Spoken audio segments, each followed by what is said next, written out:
ajeitou um espaço na agenda para a gente dar uma conversada sobre o que foi esse primeiro semestre de 2025, que passou um tiro, né, doutor, voando, mas está aí com números, pelo que a gente vê, excelentes. Seja bem-vindo, doutor, bom dia. Bom dia, né? Novamente, só agradecer a oportunidade de estar aqui, né? Eu acho que o contato com a imprensa é sempre um canal que a gente tem para prestar contas à população, que é uma das atribuições que nós temos na condição de servidor público. E vem aqui para a gente conversar a respeito de como foi esses primeiros 6 meses do ano. E também me colocar à disposição da população, né? Quem está ouvindo aí, se tiver alguma dúvida, quiser esclarecer alguma coisa, né? Do ponto de vista da possibilidade, tanto de conhecimento quanto de proteção de sigilo, a gente está aqui para atender a população e esclarecer qualquer dúvida que possa ser pertinente. Perfeito. Vou pedir à produção que coloque na tela, estamos com a nossa live aí, para quem gosta de acompanhar em áudio e vídeo ainda. O doutor Bruno nos mandou um quadro do que tem sido aí redução de homicídios. Na sua última fala conosco, inclusive, o senhor colocou uma estatística que era a sua expectativa, e parece que está bem melhor do que isso ainda, né? Então, eu gostaria que o senhor fizesse aí um retrocesso, um pouquinho, trouxesse de lá de trás o que estava e o que está hoje, em termos principalmente de crime contra a vida, né? Assim, todos nós sabemos, né, que Sorriso passou por um momento extremamente delicado e turbulento no que diz respeito a esses crimes dolosos contra a vida, especificamente os crimes de homicídio cometidos no contexto de organização criminosa. Basicamente, após o mês de abril de 2022, foi quando teve início esse problema aqui, que a gente conseguiu detectar uma ruptura interna, né, na estrutura do crime organizado. Algumas vezes eu vim aqui, né, todas as vezes a gente vinha, acho que é importante ressaltar que nem a Polícia Civil nem a Polícia Militar nunca se escondeu, né, nunca negou que havia um problema grave em andamento na cidade. Nós vínhamos aqui para debater números que eram horrorosos do ponto de vista estatístico da segurança pública, apesar da sensação de segurança jamais ter desaparecido do cidadão, né, até pela natureza do crime envolvido. Mas, após 3 anos aí nessa luta, né, nós conseguimos atingir um patamar ainda melhor do que aquele que nós esperávamos. Nós, no começo do problema, entendemos que não havia uma solução a curto prazo, que a gente deveria entender a dinâmica do problema e traçar um plano para que a médio e longo prazo nós pudéssemos retornar esses números a um patamar aceitável. Né, a gente sempre pontuou que o crime ele sempre vai ocorrer, né, o trabalho das forças de segurança é mantê-lo num patamar do ponto de vista de análise criminal seguro. E hoje, né, felizmente, a gente chega aqui e consegue apresentar um número muito melhor, como eu disse, do que aqueles que a gente esperava. Né, Sorriso hoje tem a menor taxa de homicídios da sua história. Tá? Nunca Sorriso teve tão pouco homicídio por habitante como teve nos últimos 6 meses e até mesmo no último ano. Né? Nós temos apenas 10 homicídios no ano de 2025. Até agora, janeiro a junho, Isso. 10 pessoas apenas que foi finalizada a metade do ano, né? A gente para fazer um balanço. Sorriso teve 10 homicídios. Outra taxa impressionante é que nós temos 100% de elucidação dos homicídios esse ano. Todos os 10 homicídios foram elucidados pela Polícia Civil com ajuda total de todas as outras forças de segurança. Perfeito. E especificamente, mais incisivamente, até a Polícia Militar, que é quem acaba tá na linha de frente com a gente. Mas todas as forças de segurança foram importantes em um caso ou outro para que fossem elucidados. Então, quando a gente faz um comparativo, esse ano nós tivemos 10 homicídios em 6 meses. Então, em tese, seria uma média anual de 20, caso se repetisse, coisa que a gente não tem como prever. Mas nos primeiros 6 meses do ano passado, nós tivemos 43 homicídios. 43 contra os 10 de Contra agora. os 10 de agora. Né? Quando a gente analisa um quadro anual, nos últimos 12 meses nós tivemos 26 homicídios. Nesse mesmo período, no ano passado, o número era de 77. Para 12 então, meses. Assim, não se trata só de uma queda, é uma queda abrupta no número de homicídios. Ela é duradoura, porque ela já dura um ano.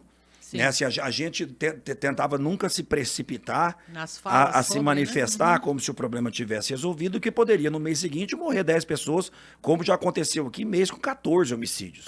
Nós tivemos meses com 14 homicídios nesse período.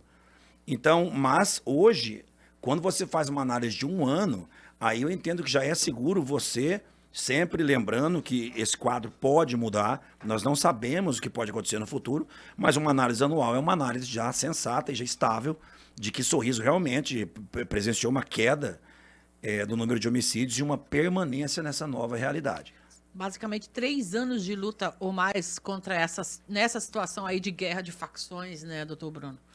Assim, os anos de 2020, 2021, a gente testemunhou um aumento Começou a sensível, crescer, né? nada muito brusco, mas um aumento sensível no número de homicídios, também com motivo identificado pela Polícia Civil, uma mudança de mentalidade do crime organizado local de como lidar com algumas situações, foram responsáveis por isso. Em abril de 2022, nós temos uma ruptura. Aí realmente o aumento foi... Isso, o aumento foi abrupto.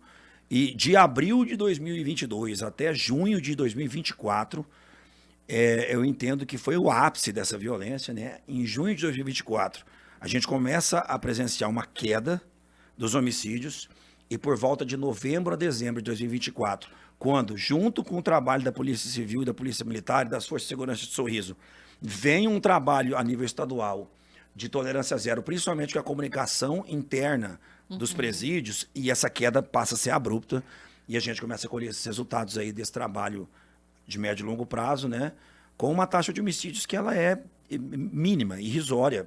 Sorriso é uma cidade que tem 120 mil habitantes fixos, mais uma população transitória de aproximadamente 20 mil pessoas. 10 homicídios em 6 meses é um número realmente muito baixo. Por Bem isso é o menor aceitável da história da cidade, né? Eu trouxe aqui estatísticas de 2017 para cá, mas sem nenhuma dúvida, analisando do ponto de vista de população, nós nunca tivemos uma taxa de homicídio tão baixa na cidade. Tá tranquila Sorriso hoje. Tolerância zero, então, pela sua fala, teve realmente uma contribuição muito expressiva nessa redução. É claro, a gente precisa lembrar, o senhor já disse aqui, todas as forças trabalham em conjunto. Até se o Apaer, né? Até hoje a população, quando ouve o helicóptero aí sobrevoando, já fica atento, né? Tem alguma coisa acontecendo, a polícia está na rua. Assim, ó, os colegas do Chopper têm uma função muito importante, porque existe o efeito intimidatório da aeronave é muito grande. Sim. Né? Até quem não é criminoso se intimida com a imposição fica atento, fica ligado, da asa rotatória. Assim. É verdade. Então, assim, ele tem... A aeronave ela tem o poder de demonstrar para o criminoso quem é o Estado e quem é ele. É realmente um poder de intimidação muito grande que não pode ser desconsiderado. Quanto à influência dessa questão da tolerância zero na queda de homicídios, ela é clara e cristalina, né? Os homicídios já vinham caindo, o Sorriso já vinha com a média baixa, mas essa política ela ajudou bastante pelo seguinte, pela forma como funciona o crime organizado e o modus operandi dessas execuções. Essas execuções, geralmente, elas são precedidas de uma videochamada ao vivo com as lideranças do presídio. Se essa videochamada não ocorre, a execução não ocorre. Porque a ordem vem de lá. E ela tem que ser confirmada no momento da execução. Essa é uma forma deles de agir. Operar, no caso. Então, se você corta esse canal de comunicação, você impossibilita que esse ciclo de modus operandi seja finalizado. Né? Eu acredito, né, que com o tempo o crime organizado vai se adaptar. Eles sempre se adaptam, né? E a polícia vai se adaptando a eles. Essa é uma dinâmica de funcionamento. Né? Normal. Mas, no momento, né? O corte de comunicação, ele é de extrema importância para a manutenção desse estado de tranquilidade que a gente tem nas ruas de Sorriso. Hoje está 1-0 para a autoridade, vamos dizer aí, essa situação, pelo menos. Né, mas esse placar já teve pior, né? Teve tempo aí que a gente estava arrancando cabelo. Mas hoje a situação está tranquila. Que bom. Nós também tivemos uma política de isolamento de pessoas, né? Dentro dos presídios mesmo. Isso, né? Além da fiscalização constante na questão dos telefones celulares dos presídios. Isso deve ser mantido também, desculpa a interrupção, doutor. Sim, vai ser mantido porque não se trata de uma... A Operação Tolerância Zero, ela não é uma operação em si. A chamada de operação, do meu ponto de vista, é um erro, porque ela é um modo de pensar a segurança pública. A operação é algo que tem começo, meio e fim. A Tolerância Zero, na verdade, é uma mudança de como o Estado encarou o problema. Perfeito. E isso, você muda, você faz um plano de combate, fala assim, daqui para frente nós entendemos que vai ser assim. Maravilha. E aí a tendência é que isso não mude, né? Foi criada uma secretaria para lidar com isso. Sim. Nós fizemos operações de Sorriso atacando esse sistema de distribuição nos presídios, e especificamente para os criminosos de Sorriso. Infelizmente, até alguns colegas foram presos na operação, né? Por questão de entrada de telefone em presídio. Mas hoje a tendência é que se endureça ainda mais o combate, porque como todo tipo, assim como a rede de televisão, a polícia civil, uma empresa, qualquer tipo de estrutura minimamente organizada, ela não funciona se não tiver um canal de comunicação permanente. Perfeito. Né? Então, se você ataca esse canal de comunicação, você aleja o potencial de causar problema desse pessoal. Então, se a gente torce para que continue, nós temos as nossas políticas de segurança a médio prazo, né, e a longo prazo aqui em Sorriso. Nós conversamos muito com a Polícia Militar, né, nós mantemos sobre monitoramento, né, algumas pessoas que a gente sabe que cedo ou tarde vai dar problema, que assim, isso, com todo respeito, não se trata de um etiquetamento, não é essa a intenção, mas são pessoas que a gente sabe que ocupam posições hierárquicas importantes na estrutura do crime organizado, e essas pessoas são monitoradas pela polícia. Né? Faz parte do seu trabalho. Exatamente. Ninguém vai prender a pessoa sem que ela cometa um crime, mas a partir do momento que você integra a estrutura da organização criminosa, a polícia vai estar te monitorando, você pode ter certeza disso. E você estar à frente deles, é o que tem que ser feito, né, doutor Bruno? Exatamente. A gente monitora pessoas, locais, né? Existem alguns locais-chave e movimentações, monitora entrada e saída de gente em presídio, porque muitas vezes tem uma pessoa que não está dando dor de cabeça porque ele está preso, a hora que ele for solto ele vai voltar da azia. Então assim, a gente monitora isso com a ajuda da Polícia Penal. Perfeito. Né? A gente fala, quando eles avisam, falam, ó, fulano saiu, presta atenção, porque são pessoas que a gente sabe, infelizmente... A recorrência no crime, não tem como. Infelizmente, assim, a gente tem que ter maturidade para interpretar que essas pessoas que são envolvidas de forma permanente com o crime organizado, no meu ponto de vista, elas são irrecuperáveis. Então, assim, ela vai sair da cadeia e ela vai voltar a dar problema. E deixar presa não tem como, porque tem que seguir a lei, né? Exatamente. Eu acho que ninguém tá defendendo que a pessoa seja jogada e esquecida lá. Agora, uma coisa é a gente analisar como profissional da segurança pública. Sim. Né? Eu, como profissional da segurança pública, o Jorge Almeida e todos os outros colegas, a gente analisa do ponto de vista da realidade, não de uma utopia. A gente sabe que o cara não vai sair e não vai fazer um curso do Senai, não vai virar trabalhador. Ele vai sair e vai voltar a dar problema. Aprendeu alguma coisa ainda, de repente, diferente lá dentro, né, doutor? Tem vai isso saber, ainda. né? Então a gente mantém isso, um monitoramento com o intuito de segurar esses números aí da segurança pública em patamares aceitáveis como hoje são. Hoje a gente pode chegar aqui e falar, olha, os números da segurança pública de Sorriso, eles são excelentes. Eles não são nem aceitáveis, eles são muito bons. Perfeito. Se piorar no segundo semestre, ainda vai ficar aceitável do ponto de vista estatístico. Exato. Muito bem. Tem algum elemento perigoso, na sua visão, que esteja solto? O senhor disse que 100% dos crimes contra a vida foram elucidados. Todos já estão presos também ou não? Não, 100% dos crimes foram elucidados, mas em 2 crimes... Porque, assim, esses crimes, existe uma pluralidade de envolvidos, certo?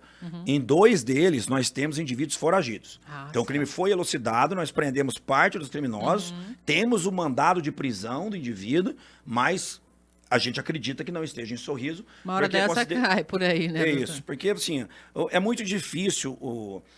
Sorriso é uma cidade grande, mas ela não é gigantesca, certo? Sim.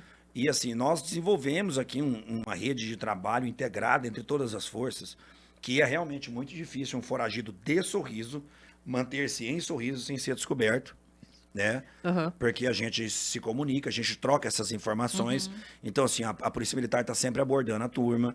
Você é sempre parado na rua pela Guarda Municipal para fiscalizações de trânsito. Sim. E a Polícia Civil está sempre te procurando. Então, a pessoa fica no estado que é insuportável do ponto de vista de paz. O cara não consegue ficar aqui. Então, em regra, né, não estou falando que não tem, pode ter. Em regra, o foragido da cidade de Sorriso, ele sai daqui porque senão, muito provavelmente, ele é preso em curto prazo. Perfeito. E o senhor dizia antes também, off para nós, que em breve teremos novidades nos quadros da Polícia Judiciária Civil, no comando das delegacias aí, dos cartórios. Assim, finalmente chegou a substituta da doutora Jéssica, né? Segunda-feira. Aguardadíssima. Doutora Laísa, segunda-feira, já está na delegacia de polícia trabalhando. Né? Ela assume o núcleo aqui de combate à violência doméstica e de violência sexual contra menor e contra vulneráveis. Né? Eu acho que é um avanço importante, porque, assim, por mais que todo delegado seja qualificado juridicamente para lidar com o cargo, esse setor, na minha opinião, né, eu entendo que ele deva ser comandado sempre por uma mulher, até pela Perfeito. natureza Sim. dos direitos envolvidos e das situações que chegam nesse núcleo. Então, eu que estou como delegado titular aqui, sem dúvida nenhuma, a determinação de que a chefe do núcleo será a doutora Laísa, que está deixando a cidade de Peixoto de Azevedo e vindo para Sorriso, e ela que foi uma escolha nossa, né? A doutora Laísa, ela não vem pelo processo de remoção, ela foi uma escolha dos delegados de Sorriso que foi atendida pela diretoria da Polícia Civil, né? Que é uma pessoa que a gente entendia que tinha o perfil e se encaixava aqui para dar continuidade nesse trabalho muito bom que era desenvolvido pela doutora Jéssica, que hoje está na Delegacia Especializada da Mulher de Várzea Grande. E teremos um outro delegado sendo substituído também. Sim, o doutor João Vanick, né, que é um amigo nosso que está aí já há um ano e pouco, ele veio de Alta Floresta, chefiou aqui a divisão de estelionatos e de cartório de crimes gerais, e por uma questão pessoal, né, ele decidiu voltar para Alta Floresta, a questão do relacionamento dele, a gente entende, foi um pedido dele retornar, né, a gente queria que ele ficasse, e a gente tem um substituto, o doutor Tiago Meira, que era delegado de São José dos Quatro Marcos, vem para substituir o doutor João Vanick, e deve iniciar o trabalho também já no mês de julho aqui na Delegacia de Polícia. Aí teremos quadro completo novamente, doutor. Isso, nós estamos aí com um quadro desfalcado, né, desde a saída da doutora Jéssica. O nosso organograma aqui conta com 4 delegados, então a tendência e a expectativa é que no final de julho esse quadro esteja totalmente completo novamente e com os seus delegados respondendo unicamente pelas divisões que são chefes, no caso, a doutora Laísa da Delegacia da Mulher, o doutor Paulo volta a chefiar a DERF, e o doutor Tiago vai assumir as atribuições do doutor João Lucas Vanick. Na sua visão, 2025 a gente vai ter uma avaliação positiva lá para o final do ano, se continuar no ritmo que está hoje, mais do que se espera, inclusive, então, doutor. Eu acho assim, para não ser um ano de melhora, tem que acontecer uma guerra civil no segundo semestre, né? Deus Porque assim, nos livre, para que a bate na gente madeira. termine o ano pior do que o ano passado, o segundo semestre tem que ser um hecatombe. Eu não acredito que isso vai acontecer. Perfeito. E assim, a gente não tem ilusão de que a gente vá conseguir manter eternamente esses números, porque esses números, eles são incompatíveis com a realidade do Brasil, de qualquer Sim. coisa, eles são muito Tá baixos. melhor do que o país hoje, melhor do que Isso, Mato Grosso, exato. a média geral. Então, assim, ninguém tem a ilusão de que para sempre isso vai ser assim. Não, esse número vai variar. Mas a gente acredita que não vai voltar a ser o que foi. A gente acha que esse problema realmente está superado. Tá todo mundo de olho, né, doutor? E as forças aí também ganhando reforços, seja por parte do militar, né, seja por parte da própria Polícia Judiciária Civil nos seus quadros. Está faltando alguma coisa ainda para o trabalho ser melhor, doutor? Não, assim, ó, eu sempre digo o seguinte, na Polícia Civil, se alguém reclamar de estrutura, a pessoa está mentindo. Isso aí não tem como. O policial civil ele não pode, ainda mais em Sorriso, com essa delegacia que a gente tem.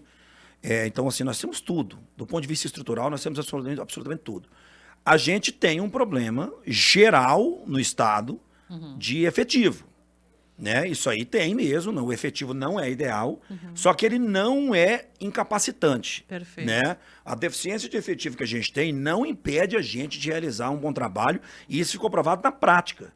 Né? Porque Sorriso tem um problema de efetivo, foi colocado à prova num desafio dantesco, que foi essa questão de Sem guerra de dúvida. facções, e nós resolvemos o problema.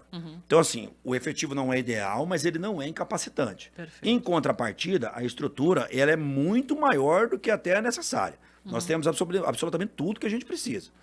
Então, e além disso, né, de um ponto de vista até triste, mas a prática acaba levando à beira da perfeição, né? Empiricamente, as forças de segurança de Sorriso aprenderam a lidar com esse problema. Por quê? Porque teve uma pancada de homicídio. Entendeu? Nós tivemos... Foi ou se vira, né, Em doutor? 3 anos, nós tivemos quase 200 homicídios nessa guerra de facção.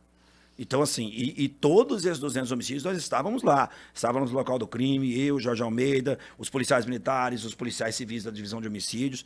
E você vai se especializando nisso. Sim. Até você chegar numa situação de 100% de ilustração de crimes em 2025. E esses crimes de facção criminosa, eles são de difícil elucidação. Porque o que acontece? O homicídio, ele tem uma coisa que vincula toda a investigação, que é o motivo dele ocorrer. E qual é o problema do homicídio que envolve organização criminosa? Geralmente, a pessoa que matou não conhece nem a que morreu e nem a que mandou ele matar. Então você tem uma pessoa do presídio Só que tem um motivo. só existe um motivo, mas não existe nenhum elo entre o motivo... Né, isso, mas não existe um motivo, a ordem, mas não existe nenhum tipo de elo que una a vítima, o assassino e o mandante. A não ser esse motivo que é pertencer a uma facção criminosa. Então você pega uma pessoa do presídio, que pega um telefone desconhecido, entra em contato com um criminoso da rua, que geralmente quer aparecer, quer fortalecer sua posição no crime, e manda ele matar uma pessoa que ele também não conhece. Que ele descobre naquele momento quem é. Vai pelo GPS achar o endereço, né? É exatamente isso, exatamente isso. Vai a foto do cara e a localização de onde o cara vai estar. E aí, na investigação, você tem que conseguir unir tudo isso.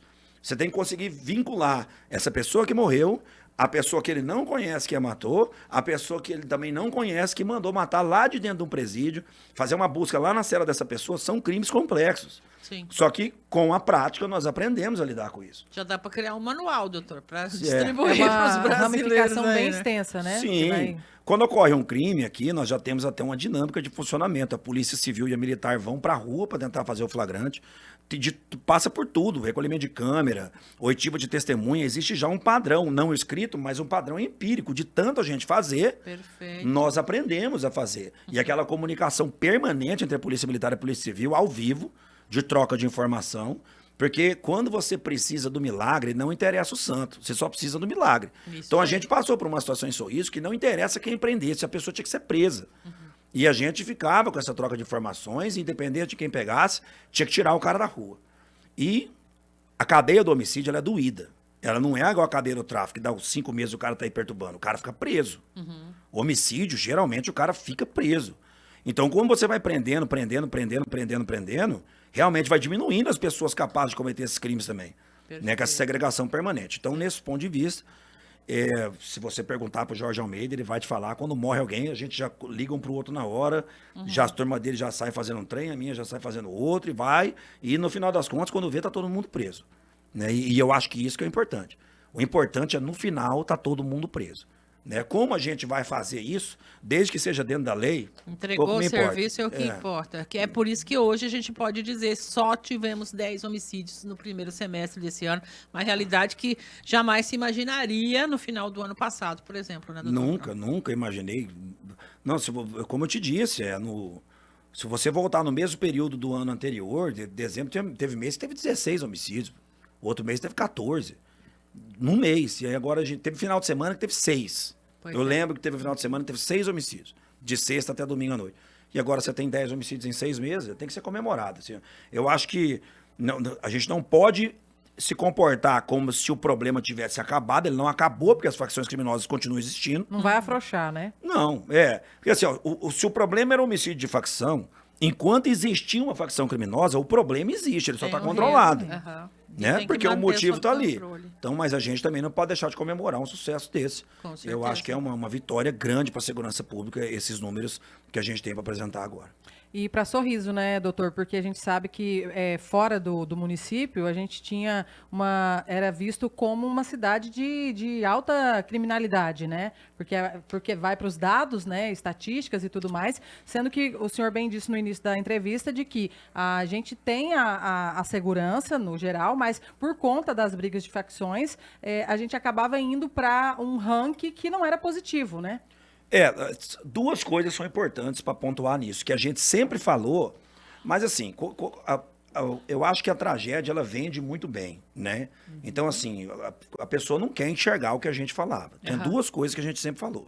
Primeiro, os números de homicídios são altos, só que eles não são esses que estão sendo apresentados. Né? Os números apresentados naqueles atos, aquele negócio, eles eram absurdamente mais altos que os números verdadeiros. Se a gente nunca negou que era muito alto o número, porque lá eles contam como homicídio todo tipo de morte violenta. Inclusive confronto policial. Exatamente. Né? Então, assim, o cara tá atirando no policial, o policial vai, não vou reagir, porque eles não vai contar no Atlas. É um absurdo pensar numa coisa dessa. Nem tem como, né? A primeira situação é essa, né? E a segunda situação era a natureza, porque quando você olha para uma estatística de homicídios, você não aparece lá, um traficante matou o outro dentro de uma boca de madrugada. Só aparece que é um homicídio. E a pessoa, quando olha aquilo, fala, a cidade está em guerra civil, né? Com o número de homicídio desse. Só que essa estatística, ela nunca alterou o nível de segurança da cidade. Por quê? Porque eram criminosos matando criminosos de madrugada em ponto de de venda de drogas. Perfeito. Que é onde o cidadão não vai, em regra, a não ser que você seja noiado ou faccionado. Certo? Perfeito. Então, Sorriso sempre teve uma taxa mínima de furto, de roubo, não tinha. O primeiro roubo à residência que teve em Sorriso, faz 3 anos que eu tô aqui, ocorreu semana passada. Há 15 dias atrás. Aham. Em 3 anos. Sim, verdade. Entendeu? Então, assim, a cidade era muito segura, sempre foi. Os números de homicídio eram ruins, apesar de não ser aqueles. Por exemplo, esses números eles são medidos de julho a julho, certo? Então, o de julho de 2023 a julho de 2024 foi publicado agora, 2 meses atrás. Sorriso apareceu como uma cidade super violenta, quando, na verdade, nós Hoje estamos mostrando tá que é a cidade mais tranquilíssimo. segura do estado, hoje em dia, até no número de homicídios. Porque na questão de crime patrimonial, sempre foi mais seguro do que as outras. É só você comparar com os vizinhos do Rio Verde, Sinop, não estou criticando ninguém, pelo amor de Deus. Sim. Que você vê roubo de residência. Aqui não tem isso. Simplesmente não tem. E agora, felizmente, nós temos ainda como apresentar, falar, nem aquela estatística que vocês enchiam tanto o saco, não existe mais. Tá aqui, né? Sorriso agora não tem mais nem esse problema pra gente lidar. Então a gente fica muito feliz. Perfeito. Quem mora aqui sabe, a sensação de segurança da cidade é muito grande, né? Crime sempre vai ter, furto ali, um aqui, mas o importante é manter essa situação sob controle e eu humildemente acho que as forças de segurança conseguiram fazer isso em Sorriso. Perfeito, doutor. Nossos cumprimentos em nome da comunidade pelo trabalho. Parabéns, com certeza. É mérito, né, das forças policiais, mérito vosso à frente de todo esse trabalho no que tange a Polícia Civil, para que a gente possa hoje dar esta notícia, né? Agora vamos esperar o Atlas do ano que vem para poder fazer essa comemoração aí oficialmente, né, doutor? E o Atlas do ano que vem, em regra, é para ele medir esse período de número mínimo de homicídio, de julho do ano passado a julho desse ano. Então ainda vai vir com aquela segundo semestre do ano passado. Não, mas ainda assim os números são excelentes. Vai cair. Os últimos 12 meses de Sorriso são os melhores da história do número de homicídio. 12 meses. Agora, o mesmo meu assim. questionamento é se vai ser publicizado o Atlas do ano que vem, Como foi foram os demais. os horríveis. Porque ano que vem Os vai... critérios, né, que eles usam. Exatamente. Essa que a gente brinca. A gente sabe que não vai, né? Porque assim, isso não... Isso é normal, né? O que não causa espanto não é interessante. Então, assim, é lógico que pode ser publicado, pontuado, mas não chamará atenção. Até porque é a normalidade, né? Se você conseguiu voltar ao normal, parabéns, você quer um abraço e segue a sua vida. Né? O anormal era o que estava acontecendo. Elogio ninguém quer dar, né, doutor? Exato, exatamente. Doutor Bruno, uma satisfação. A gente precisa ir para o intervalo e eu vou agradecer a sua vinda aqui, sempre de portas abertas, esse espaço, a Sorriso FM, para a gente falar do trabalho das polícias. Às vezes a gente demora um pouquinho até para chamar, para não atrapalhar as agendas lá, mas o senhor sabe que pode ficar à vontade para nos provocar também para isso. Não, olha, eu que tenho que agradecer, queria me colocar à disposição da população, né, falar que a delegacia de polícia, eu sempre falo, é a casa do cidadão, vocês são bem-vindos, né, eu brinco que delegacia e hospital, a pessoa só vai quando tá com um problema grave, né, ninguém tem como hobby ir em delegacia. Tomar um café lá com o delegado. Mas caso você precise, nós estamos à disposição, quero agradecer vocês, né, por esse canal aberto com a população, e me colocar à disposição de vocês sempre que precisarem. Uma boa tarde a todos vocês. Perfeito. Queria o quê, Milena? O pessoal pedindo Telefone? se o telefone da delegacia está funcionando. Tá funcionando sim. Eu aconselho a usar um 97, né, telefone da Polícia Civil, mas a gente tem também alguns celulares lá. Eu vou até passar para vocês depois os números das divisões, né, específicas. Eu vou passar depois, pedir para vocês publicarem, mas o 197 é o canal sigiloso, tá, da Polícia Civil. Se você precisar entrar em contato com o anonimato, use o 197. Se não, você pode usar qualquer um dos outros canais, depois a gente disponibiliza para você entrar em contato direto com a divisão que você precisa da Polícia Civil.